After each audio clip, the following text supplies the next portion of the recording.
हरियाणा में चुनाव हुआ जिसके नतीजे बिल्कुल अप्रत्याशित हैं और यहां तक कि यह भी कहेंगे कि अस्वीकार्य हैं।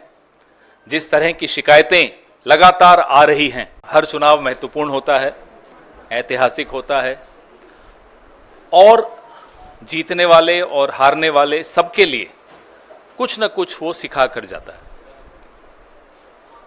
जम्मू कश्मीर में 10 साल बाद एक चुनाव हुआ।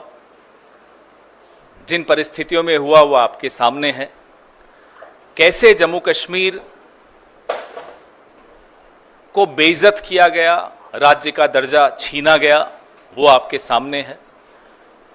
और कैसे केंद्र सरकार ने रूल बाय प्रॉक्सी अपने लेफ्टिनेंट गवर्नर के माध्यम से किस तरह से जम्मू कश्मीर में भ्रष्टाचार, कैसे वहाँ के स्थानीय नागरिकों की न सुरक्षा का ध्यान रखा, न रोजगार का ध्यान रखा। लगातार जो खबरें, आतंकवाद बढ़ने की खबरें, जम्मू रीजन तक में आतंकवादी हमले होने लगे, न आम नागरिक वहाँ सुरक्षित महसूस करता है, न पर्यटक महसूस करते हैं अपने आप को सुरक्षित। कश्मीरी पंडितों से जो वादे किए गए वो बिल्कुल भुला दिए गए पिछले 10 साल में।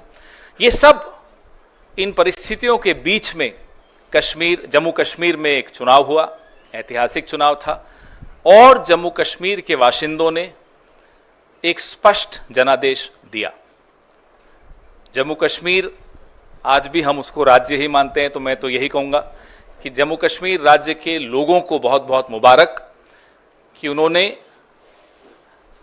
इस चुनाव में बढ़ चढ़कर हिस्सा लिया और करारा जवाब दिया उन लोगों को जिन्होंने जम्मू कश्मीर को की इज्जत को रौंदने में कोई कसर नहीं छोड़ी थी।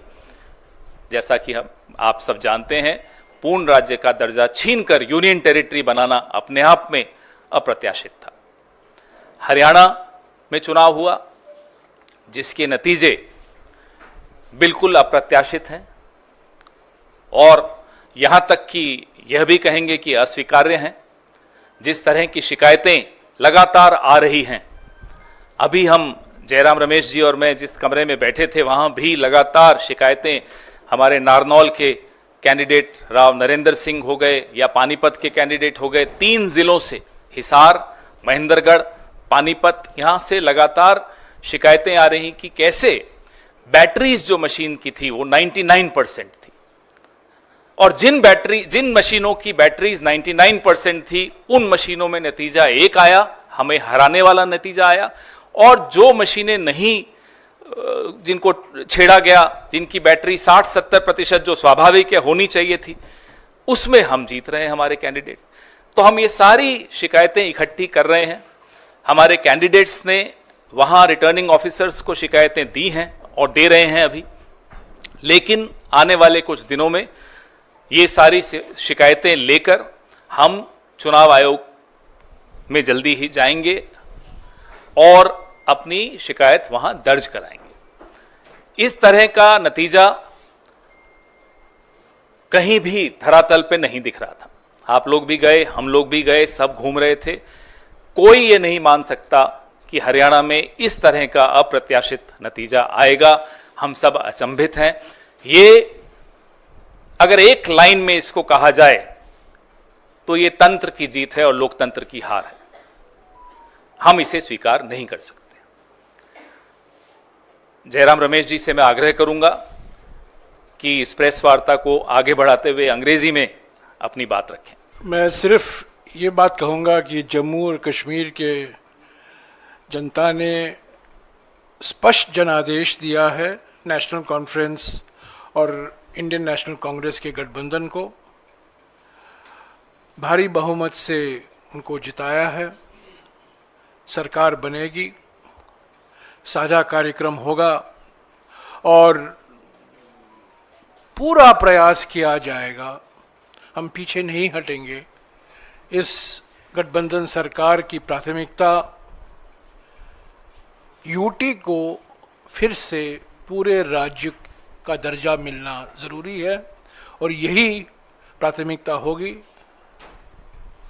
और भी मुद्दे हैं, विकास से जुड़े हुए मुद्दे हैं। साझा कार्यक्रम, दोनों पार्टियों के मैनिफेस्टो भी है, साझा कार्यक्रम भी तैयार किया जाएगा और एक पारदर्शिता से जवाबदेही और संवेदनशील सरकार, एक गठबंधन जम्मू और कश्मीर की जनता को देगी। हरियाणा के संदर्भ में हमने चुनाव आयोग से आज दोपहर से लगातार शिकायत कर रहे हैं,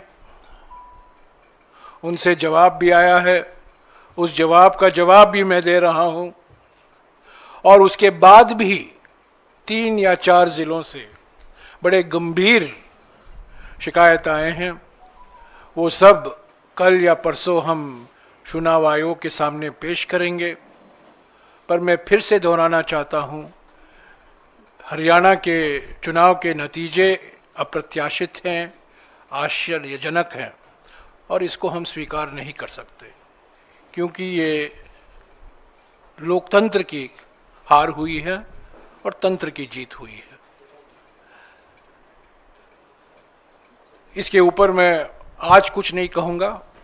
जब हम सारे शिकायत इकट्ठा करके चुनाव आयोग से समय मांगेंगे, हम उम्मीद करते हैं कि वो समय हमें मिलेगा। कल या परसों तक हम उम्मीद करते हैं कि हम चुनाव आयोग के सामने एक विस्तार से, जो अलग अलग ज़िलों से, अलग अलग असेंबली कंस्टिट्यूएंसी से शिकायतें आई हैं, कुछ आज हमने इलेक्शंस कमीशन के सामने रखा था, पर और भी हैं और बड़े गंभीर मुद्दे हैं ईवीएम को लेकर। और जिस तरीके से एक माहौल पैदा करने की प्रयास की गई, दबाव स्थानीय अधिकारियों पर लाया गया और जहां जिन जिन सीटों में हमारी हारने की कोई गुंजाइश नहीं थी, वहां हम हारे हैं। मैं समझता हूं ये नतीजा लोक भावना के खिलाफ है, जो जमीनी हकीकत है और सभी ने ये हकीकत को महसूस किया है। ये नतीजा उसके खिलाफ जाता है। I will just repeat this in English very briefly.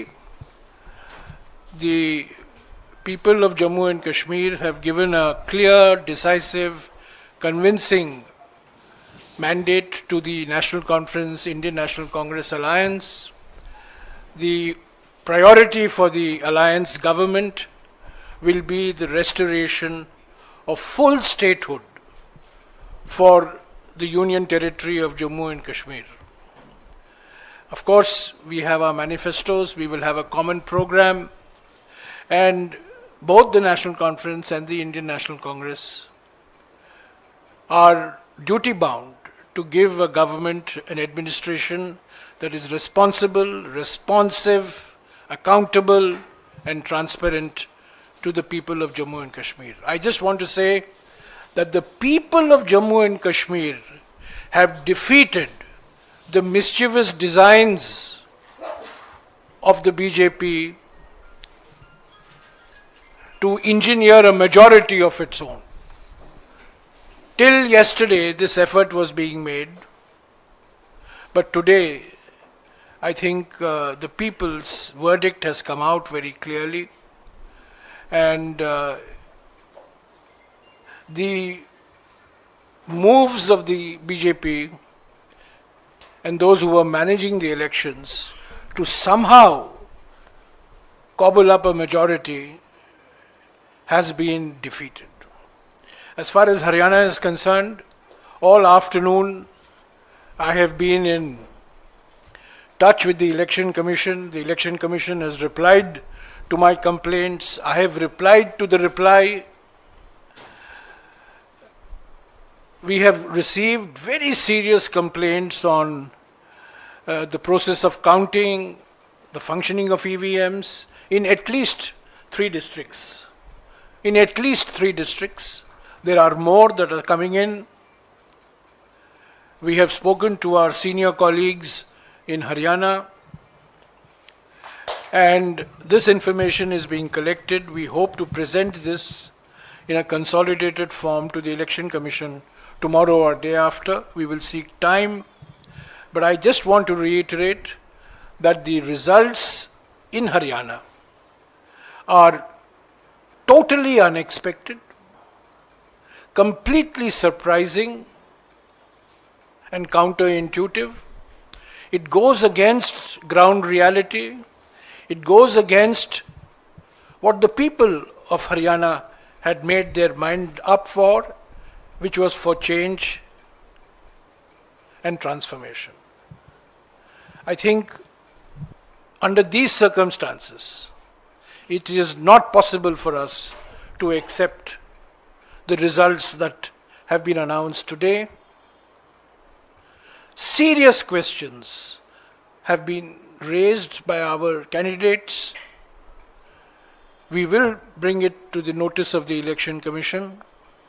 And what we have seen today in Haryana is, I think, a victory for manipulation, a victory for subverting the will of the people, and it's a defeat for transparent democratic processes. So I will only say this, but the chapter on Haryana is not complete. It will continue.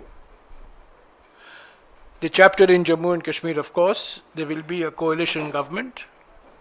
And as I said till yesterday, various attempts were being made to ensure that the majority will not come to the INC-NC coalition, but the people of Jammu and Kashmir have given a very clear mandate for this coalition government.